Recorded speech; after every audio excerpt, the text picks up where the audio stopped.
today. Let's give her a warm welcome, Miss Jody Williams. Thank you.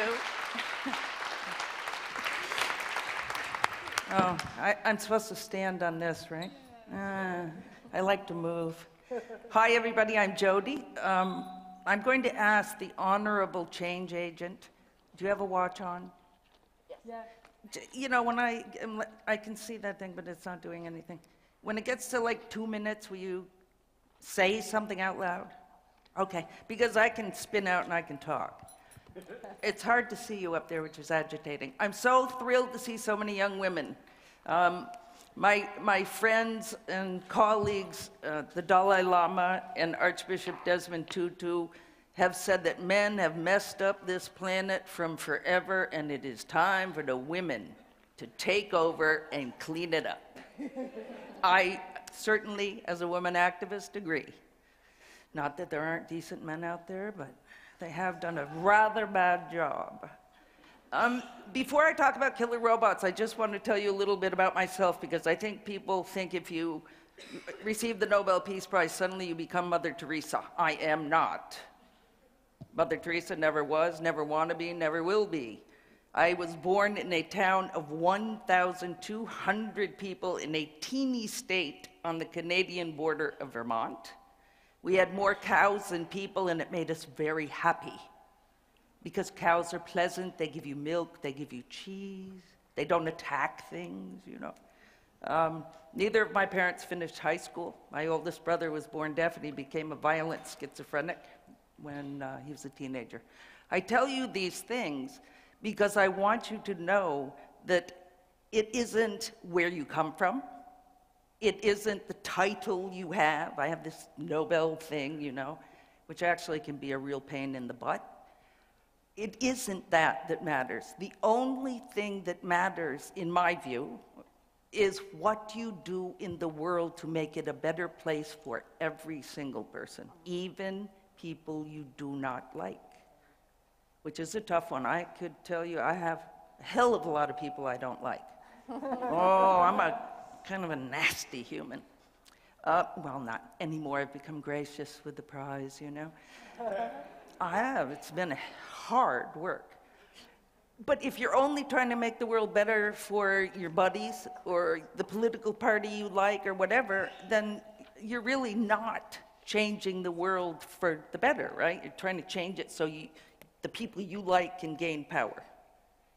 To me, what really, really matters in the world is if you can change it in some way that affects everybody for the better. I've done a lot of work on many different things, but right now you heard one of the things that I am proud to be involved in is the campaign to stop killer robots. How many of you in the room know what a drone is? Okay, so we know a drone is a weapon that can fly semi-autonomously for thousands of miles. However, on its own, it doesn't kill you, right? There's a pilot who doesn't leave his chair back in the United States or in other bases who has to look at the target, decide you're a very good target, an appropriate target, and push the buttons to blast you to death with a Hellfire missile or some other weapon. Many of us find that morally repugnant. But that is not what we work on. The Killer Robot campaign is really exactly about killer robots. It is about weapons that are under development now that on their own would be able to target and kill human beings. So imagine the drone. He's all programmed, he's set up, he sets off, and there is no longer a human being looking at the target, and there is no longer a human being who pushes the buttons to kill the person they decide is a target. When I discovered this, after I was getting all agitated about drones, and then I was doing research for a paper and discovered about killer robots, and I was totally freaked out. I grew up with, you know, the nuclear weapons, and my family was relatively poor, and what I wanted was my family to have enough money for a bomb shelter. I didn't care about matching skirts and dresses or the most important new shoes or clothes. I wanted a bomb shelter in case the evil Soviet Union wanted to blast us with a nuclear weapon. That was how I grew up, in that kind of fear.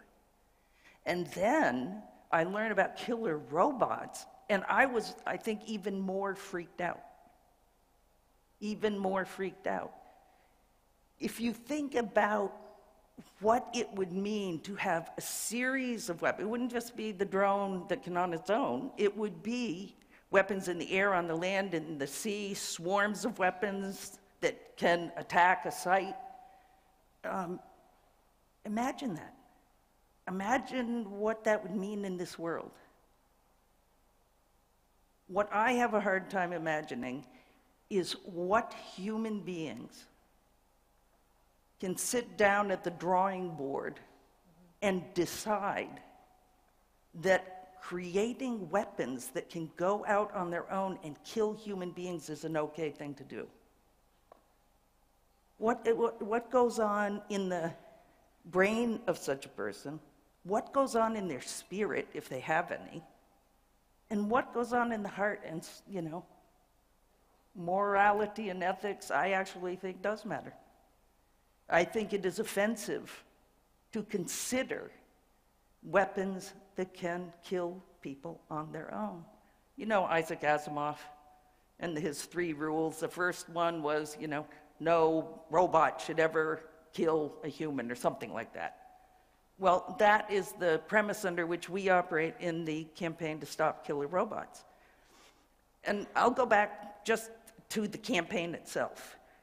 I'm sure many of you have heard many times the Margaret Mead statement, never underestimate what a small group of people can do in changing the world, something like that. What we did in the landmine campaign is an awesome example of that. And you can apply it to anything you care about. It doesn't matter, it doesn't have to be weapons. It can be fighting climate change. It can be LGBTQA issues. It can be anything. Oh, I only have 2 minutes? Holy shit. Sorry, people. But we were a handful of people that came together and grew to 1,300 organizations around the world that in 5 years forced governments to give up anti-personnel landmines. It's unheard of. They've been used by every fighting force in the world for 100 years. And some of the same people decided that we were not going to let the militaries and governments and industries that get rich off creating new weapons create a whole new system of warfare that would create a whole new arms race and change our security in the entire world.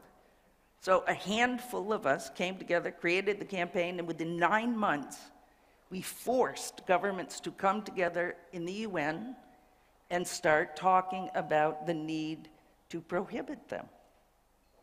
Just a handful of us. And it blows me away when I think about how possible it is to change the world if you care enough to get up off your butt and work with other people who have the same goal. I will end noting that, going to a bar with your friends and having a glass of wine, which I enjoy doing, by the way, I love good wine, and complaining about the things in the world that bother you is not a strategy for change. Not a strategy for change. Makes you feel good because you know about the issue and you talk about it. Save your energy. It's a waste. If you're not going to take the power that each and every one of us has and use it to attack the issue that you care about in a consistent way with other people who are doing it too, you're wasting your energy.